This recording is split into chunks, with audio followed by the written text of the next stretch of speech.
ഇന്നത്തെ വീഡിയോ എന്ന് പറഞ്ഞാൽ നമ്മൾ നെല്ലിക്ക അച്ചാർ ഉണ്ടാക്കാൻ വേണ്ടിയിട്ട് പോവാണ്. നമ്മൾ കുറച്ച് നെല്ലിക്ക എടുത്ത് പുഴുങ്ങിയിട്ട് ഇതേപോലെ അരിഞ്ഞ് വെച്ചിട്ടുണ്ട്.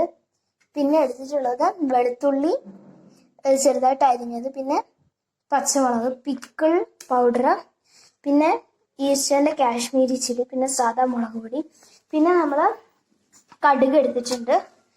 പിന്നെ നമ്മൾ അടുപ്പത്തേക്ക് ഒരു പാത്രം എടുത്ത് വെച്ചിട്ടുണ്ട് അപ്പോൾ അത് ചൂടായിട്ടുണ്ട്. പിന്നെ ഇതാ ഇവിടെ ഉപ്പുപൊടി എടുത്ത് വെച്ചിട്ടുണ്ട്, പിന്നെ കായം പൊടി. ഇപ്പം നല്ലെണ്ണ എടുത്തിരിക്കുകയാണ്. അപ്പം നമുക്ക് നേരെ പരിപാടിയിലേക്ക് കിടക്കാം. അപ്പം നല്ലെണ്ണ ഒഴിച്ചിട്ടിരിക്കുകയാണ് ഗൈസ്.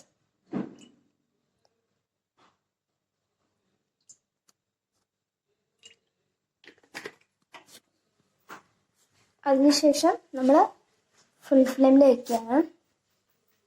ഹൈ ഫ്ലെയിമിൽ വെച്ചതിന് ശേഷം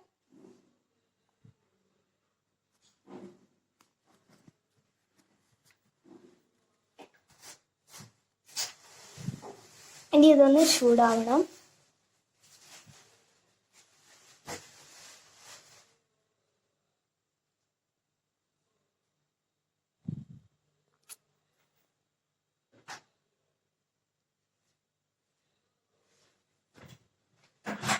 പിന്നെ നമ്മൾ എടുത്തിരിക്കുന്നത് സുർക്ക, പിന്നെ കരിവേപ്പിലയാണ് എടുത്തിട്ടുള്ളത്.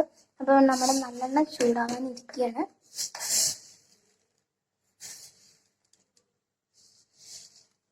കടുക് ഒരു ടീസ്പൂൺ ഇട്ടിട്ടുണ്ട്.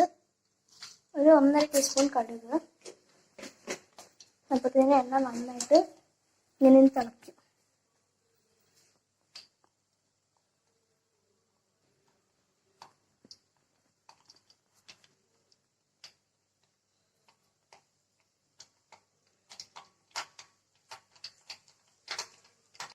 കടുക് പൊട്ടിത്തെറിച്ചുകൊണ്ടിരിക്കുകയാണ്.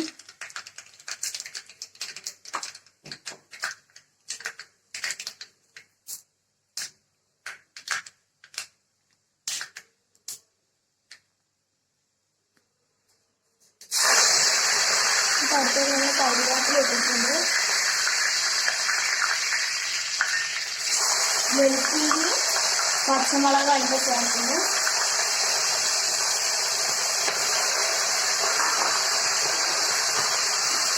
ഒരു കയ്യിലിട്ട് നന്നായി ഇളക്കുക. ലോ ഫ്ലെയിമിൽ വെച്ചത്.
ഇത് വഴഞ്ഞതിന് ശേഷം 1 ടീസ്പൂൺ കാശ്മീരി ചില്ലിയും 1 ടീസ്പൂൺ സാദാ മുളക് പൊടിയും ചേർക്കുന്നതിന് ഇപ്പോൾ കുറച്ച് നമ്മൾ ആവശ്യത്തിന് പിക്കിൾ പൗഡറാണ് ഇപ്പോൾ ചേർക്കുന്നത്.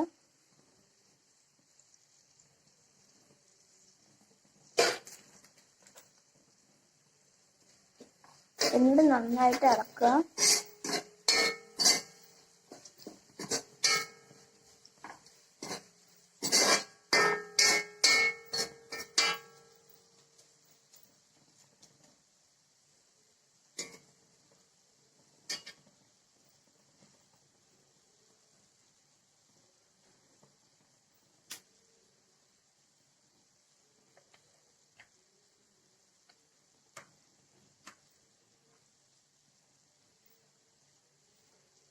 നമ്മളിപ്പോൾ സുറുക്കയും ചൂടുവെള്ളവും പിന്നെ ഉപ്പും ചേർത്തിട്ടുണ്ട്.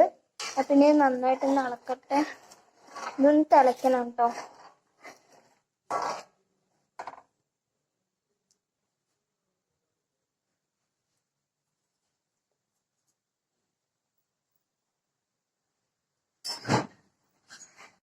പുഴുങ്ങി ചെറുതായിട്ട് അരിഞ്ഞ നെല്ലിക്ക നമുക്ക് ഇതിലോട്ട് ചേർത്ത് കൊടുക്കാം.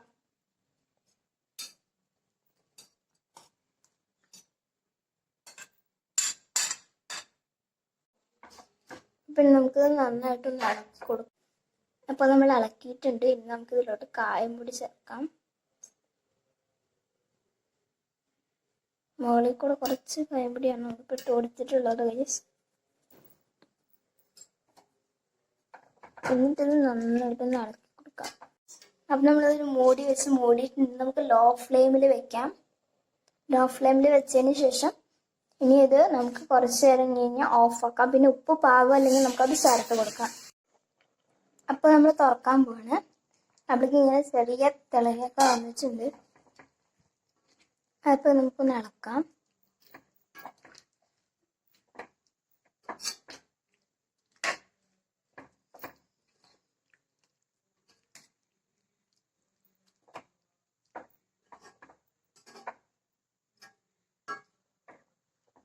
കുറച്ച് നേരം ഇങ്ങനെ വെച്ചാലാണ് നമ്മുടെ ഈ നെല്ലിക്കയിൽ ഇതെല്ലാം ഒന്ന് പിടിക്കുള്ളൂ ഗൈസ്.